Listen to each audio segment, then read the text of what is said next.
We're still talking about that potentially.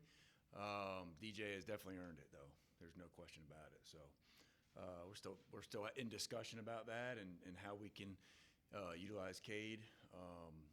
But like I said, right now DJ's no doubt the starter. Coach, did they do anything to take away tight ends? They've been such a big part of the offense. Yeah, I mean, I think they did a good job on defense for sure. I mean, they did a good job of covering guys, and we didn't do as good of a job, getting open. And there were some opportunities, some play calls that were directed to the tight ends that didn't get it to them, based on whether it was a sack or a tip ball a couple times. So didn't get them to enough opportunity. That's what I could do a better job of, like we did the week before.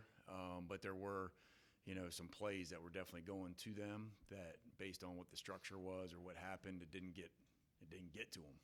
Even though the game plan and the scheme was to get the ball to them, it just didn't work out on some of those plays.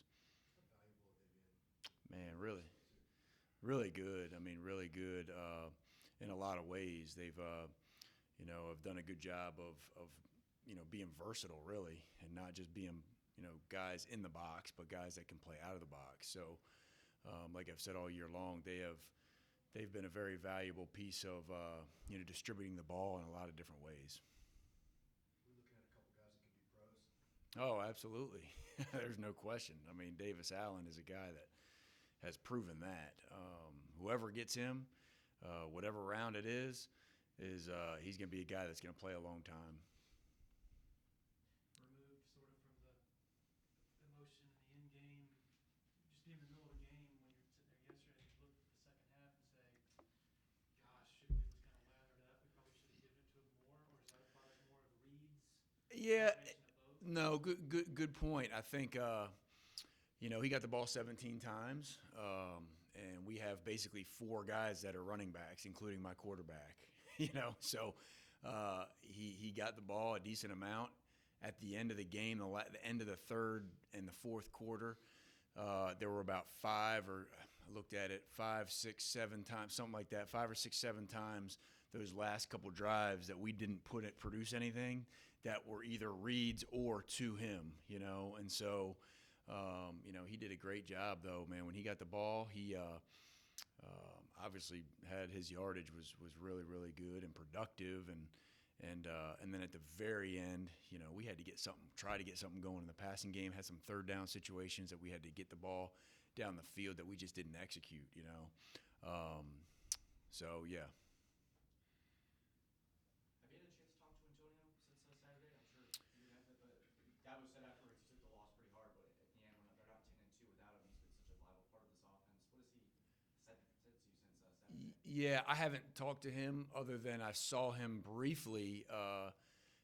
During the official visit, we had an event at Coach Sweeney's house, and so I got to see him there, and he showed up there smiling.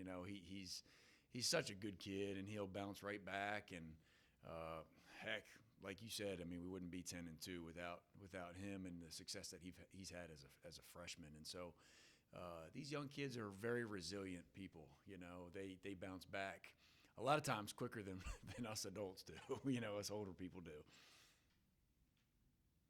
How long did it take you to bounce back? You were pretty upset after the game. Heck yeah, I was upset. Oh my gosh.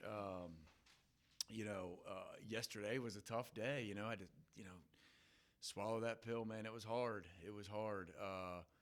But man, it's our job as coaches is to understand, number one, this is a game that you get to regroup and play the next week. Fortunately for us, we get to play this week. And I know there's a lot of teams that aren't able to play in championship games, but we're able to, put it behind us as quickly as possible and show our players that, man, this is a game, and this is a game of football that, heck, we won 7 in a row against those guys, and that's hard to do. And, just really proud of what we've been able to accomplish, even though it hurt really, really bad on Saturday. And we just got to keep a perspective and understand that that we get another opportunity, and how can we show these guys this opportunity by bouncing back quickly and heck yeah, holding them accountable for the mistakes, holding yourself accountable for mistakes, and learning from it. And then, hey, let's get ready, man, because we got to go play in a championship game. What particular specific area upset you the most in yesterday, going back and sort of rehashing it all? I think just execution. We just missed plays that were there, and just whether it would be missed throws or we had a handful of drops that would have continued drives or big play drops, big play missed throws, like I said, and then there was a couple plays, one of them going to the tight end, wide open tight end, and we had pressure, and the guy tipped it and hit his arm or hit the ball as the ball is going out, and that's why football is the ultimate team sport. It really is, and there's no argument with that. I mean, there's 11 guys doing different jobs on every play, and you got to do it together. And it was one of those days where when we had big play opportunities, it was somebody, not making it, not making the play that they needed to make. And whether it would be a protection, a throw, a catch, and that's where we struggled on Saturday. You mentioned the protections. While there's a lot of focus on DJ and the receivers and the drops, it seemed like the protection kind of had some breakdowns. Yeah, there was a couple times where we got a little pressure a little bit faster than should have happened, and DJ had to try to make some throws with people in his face, and that's part of playing.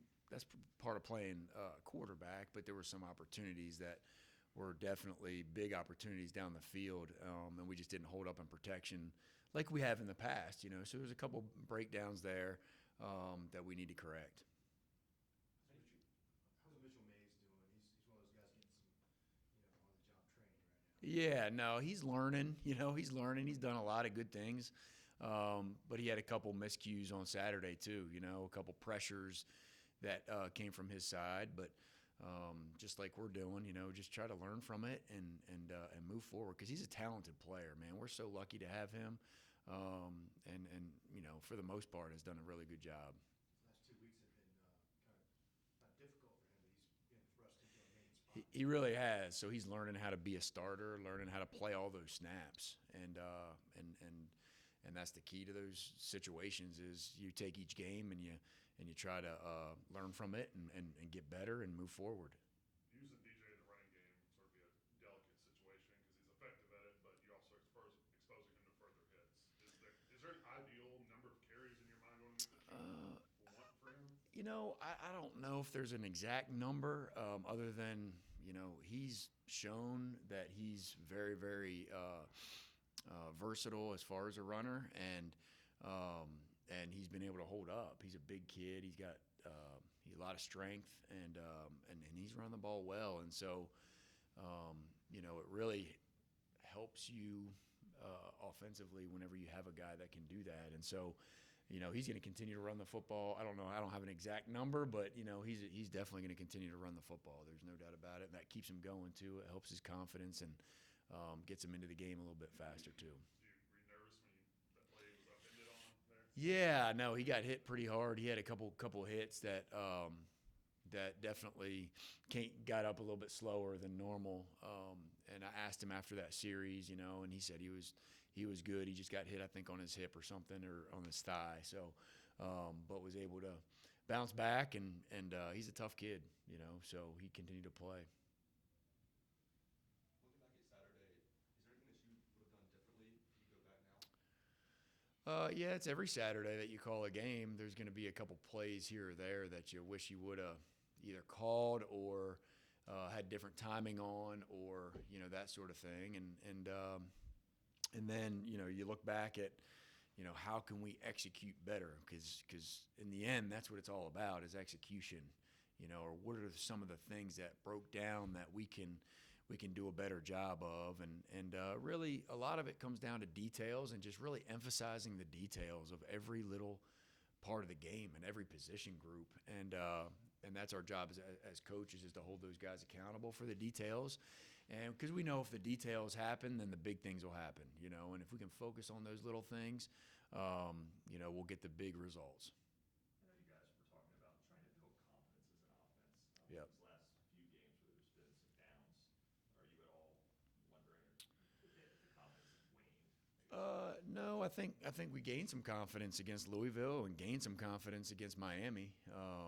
There's no doubt about that. And we just this last game was a little bit of a halter as far as some of the things, especially in the second half. We came out. I think we had 250 at halftime. Didn't score as much as we probably needed to in the first half, but had 250 yards. And so the second half was the biggest issue there, just execution. And so, but I know our kids have confidence. There's no question about that. It's just a matter of continuing as coaches to put them in a position to regain that confidence back. That'll be the key this week. Any questions for Coach from Zoom? Yeah. Hey, Coach, Scott Kiefer in Greenville. Clemson's reputation as wide receiver U has kind of taken a hit the past couple of years. What do you think is the primary culprit there, and what do you think needs to happen for Clemson to recapture that standing? That's a great title to have, wide receiver U. I would say it's QBU. I'd say it's OLU. I'd say there's a lot of positions that could probably say that. And I would just say for this